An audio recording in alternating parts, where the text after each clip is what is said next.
Hey guys, Josh here, and in this video I'll be giving you my first impressions of Critter Cove, an upcoming cozy life sim game where your goal is to restore an abandoned island. It is planned to release in early access later this year, but at the time of uploading this video you should be able to register for the closed beta playtest on Steam, and I will put the link for that in the description. This video is sponsored by TinyBuild, the publisher of the game, who gave me the chance to check it out a bit early so I can tell you all about it. And by the end of the video, you should have a good idea of what this game is and if it's for you. Let's start, and the first thing I did was create my character, and I will say that I was quite impressed with the tools I was given. Not only could I play as a human, modify things like my body type, size, and height, which are great options we don't see very often, but as the name of the game suggests, in Critter Cove, you can also play as a critter. We are so used to games like Animal Crossing where everybody's an animal and you're the only human, but in this game you can actually fit in with the animals that live on the island. Whether you'd like to be a cat, a bird, a fish, a dinosaur, a robot, or maybe a combination of any of these things, you can. There is a huge selection of skin textures and patterns, different types of hands, feet, heads, and you can freely change the color of every single part. I also liked that nothing is restricted or tied to certain things, so just because you pick, for example, a head that looks like a bird,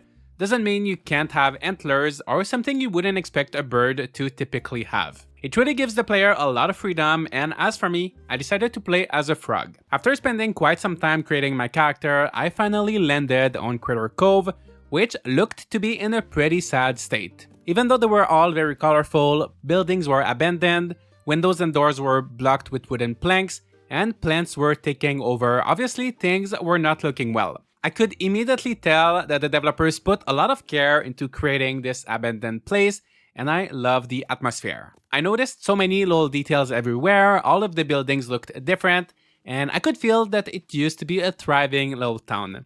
My first task was to talk with someone, but I decided to just walk around the town and enjoy the colors and the decor for a while. When I finished my walk, I met up with Renard, this sketchy rat who tricked me into moving to this island, so he's basically the Tom Nook of Critter Cove. The good thing, however, is that he gave me a house, completely for free, and just like when I had to create my character, I spent a lot of time trying to make a decision. You actually can choose between most of the abandoned houses in town to be yours, except the buildings that are reserved for shops. A lot of the houses were surrounding the town square, which I thought was probably very convenient, but I was looking for something a bit more cozy, so I walked a bit in the small streets and found this very cute area covered with umbrellas, and there was a house right there waiting for me in the corner. So I picked that house, I walked back to the beach in order to collect a few stones and wood pieces required to repair my house, and then I went inside. There, I was introduced to the decoration system. You can place any furniture in your house, you can toggle on or off the snapping to the grid, which is a feature I would like to see in more games, and you can also rotate items freely. When you place things, it puts you into this first-person mode, which I found a bit jarring at first. I ended up getting used to it, but I wish you could stay in third person, kind of how you place furniture in the My Time games or in Palia. Besides that, however, I do quite like that you can decorate, and not only your house, but the whole island. You can place things pretty much anywhere you like. Another thing that I like is that you have some chests for storage, and similarly to games like My Time at Portia and Sandrock, they are all linked together, so you can open any of your chests and have access to all of your items. I wish there was an auto-sorting feature or a way to transfer all items at once, instead of having to do it one by one, but keep in mind that this is a beta, and these kind of things have a pretty good chance of being improved by the full release. After settling down into my house, I repaired the workshop, which once again reminded me of the My Time games, except that this time the workshop is completely separate from your house. Since I picked a house that was a bit further away from the center, it was a bit of a walk, and personally I didn't mind because I really like the location of my house, but it is something you might want to keep in mind when you choose your house. In the workshop, you'll have to build different stations like a work table, but also a forge, a cutter, a kiln, a fabricator, and probably more that will all be used to transform the materials you found around the island. The crafting system does not take from your chest, so as of right now at least, you do need to carry items in your inventory if you want to use them for crafting. Crafting from the work table is instant. Other stations will take a few minutes depending on the items, but they don't require any fuel or anything like that to run as opposed to the My Time games. I'm breaking up My Time a lot, and you can tell a lot of inspiration was taken from that series, but Critter Cove also manages to change things up enough to make the experience feel different. You can find materials around the island using your wrench,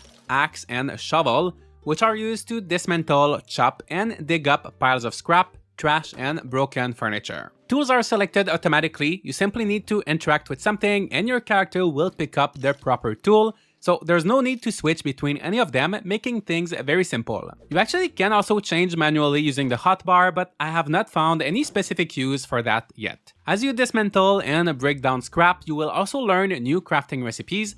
So for example, after dismantling a certain amount of broken street lamps, I figured out how to make my own street lamps, which I could then craft and use to decorate the island. Once I got used to cleaning up the island and finding materials, I was asked to find a few items in the water, which I think is a fun twist we don't see in a lot of games. You will not only find crates and things floating at sea, but if you dive, you'll also find old shipping containers and shipwrecks, among many other secrets like a cave. Your breath is limited underwater, so you will have to manage your time wisely and make sure you go back up regularly so you don't pass out. The time pressure adds a bit of excitement, but I found the movement underwater to be slightly clunky. It took me a while to get used to it, so that's one thing I would love to see improved, but overall I quite enjoyed the idea of diving. At one point I was wondering if I ever was going to run out of resources because everything I was getting was basically trash that was there when I arrived on the island. But very soon after, I got my answer when a really intense thunderstorm started.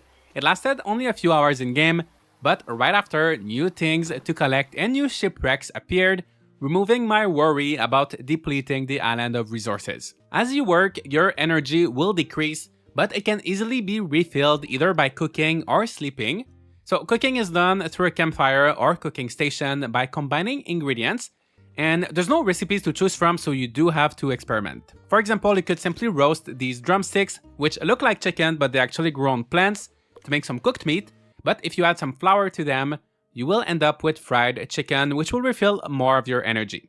I found it fun to try a bunch of different recipes. It felt rewarding, and I like this old school way of trying to figure out what the best recipes are, and of course, failing a few times along the way. One little piece of feedback I would have for the developers is I wish there was an extra step before your character eats something.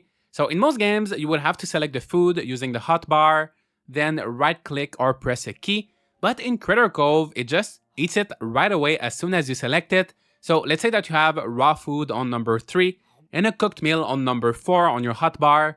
If you press 3 by accident, you will end up eating the raw food without any way to cancel or change your mind. The other way to recover energy is by taking a nap. You can take a short nap or a long nap, which will refill a good chunk of your energy in a few hours. Or you can also decide to sleep until the next morning, which will refill all of your energy. And I like this flexibility that's given to us here and how we have the choice for how long we want to sleep. After playing for a few hours, I eventually gathered enough resources to craft a boat. Well, it was a bathtub with a lawnmower engine, but it allowed me to travel outside of the main island. Visiting other islands allowed me to not only gather new resources, but also to meet other critters who were stranded and needed my help. I was able to convince one of them to move to my island, and I gave them a tent. When you first arrive on Critter Cove, there's gonna be only 2 villagers, but as you play and save more critters, the population will gradually grow. After a while, villagers will get bored of living in a tent and will ask you to repair one of the houses for them. As you do, you will see the buildings go back to their former glory, and to me it felt pretty rewarding to see how the town was evolving. I got to repair not only a few houses during my time with the game, but also the clothing shop and the cafe, the first 2 of the multiple shops the game will offer. I assigned them a worker, and then I was able to go in the shops and buy some things like clothes, and the guy I assigned to the clothing shop said he wasn't really suited for that kind of shop, and that he didn't know anything about sewing. And the game does hint at you that some villagers are better than others for certain jobs.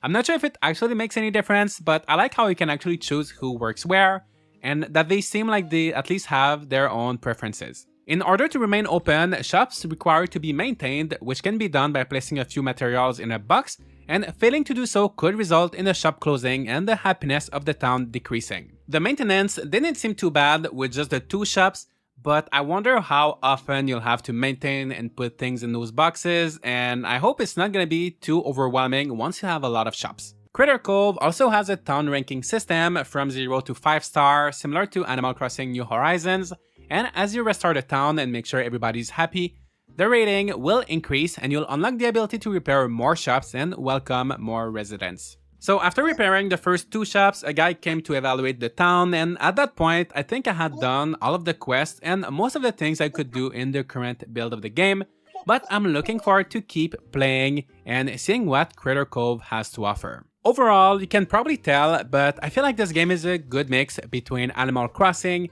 and my time at Sandrock, my time at Portia, with a touch of exploration and sailing, which reminds me of Windwaker. I love the freedom this game gives you when it comes to customization, from the character creation to choosing your house and decorating the island. Also, often games like Animal Crossing New Horizons, for example, will give you a blank slate for your town and you'll build it from the ground up, but I like this different approach of having a well-crafted, pre-built town that you have to restore. I do think that some of the things could be improved, such as the movement, especially underwater, as well as some of the very light platforming, and of course how easy it is to eat certain food by accident, but I think these are things that could be fixed by the time the game comes out, or at least I hope. If you want, you can try the game for yourself, check the link in the description, register for the playtest, and let me know your thoughts in the comments. What did you like, what did you not like, and do you think you will be buying this game when it releases in early access later this year?